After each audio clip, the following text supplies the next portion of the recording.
Brought to you by GTA, your island, your network. Nearly a decade ago, Guam for the most part would receive almost a 100% approval rate when it comes to H-2B workers.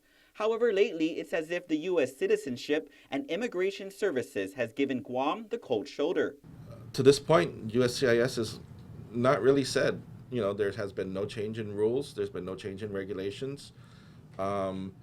There's been a change in the way that they're looking at these petitions, but they won't say that there's been any change. According to Department of Labor Alien Labor Processing and Certification Division Administrator Greg Massey, since December of last year, they noticed a drastic drop in approvals in H-2B workers. Since January this year, there's only been approvals for just 2 workers.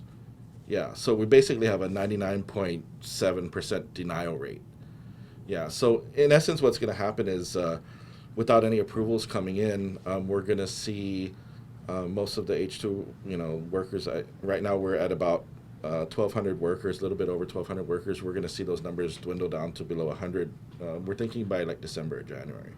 And while there's about 5,000 U.S. construction workers on Guam, Macy says these 1,263 H-2B workers are needed to help mid to small-range contractors supplement their workforce. A majority, or about 98% of those, come from the Philippines and mostly work in carpentry and cement mason.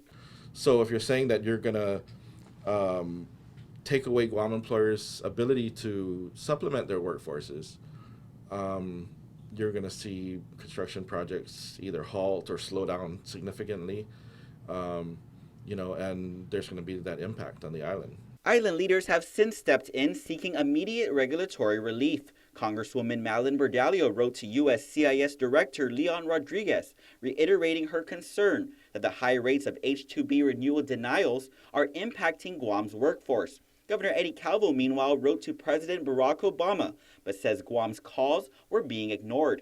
He says with no indication of the reversal of denial rates, this leaves Guam, quote, in a precarious situation where projects for both military and private sector will be at a standstill without an adequate labor force. The biggest concern would be we may see some employers that aren't able to compete, so there might be what's called a chilling effect where employers don't want to bid for jobs because they know they're not going to be able to, get the sufficient workforce. In the meantime, aside from finding a government fix and working together with stakeholders like the Guam Contractors Association and the Guam Chamber of Commerce, the Department of Labor is also trying to level up programs for as many people as possible. Reporting for Guam's News Network, I'm Ken Quintaniza. Brought to you by GTA, your island, your network.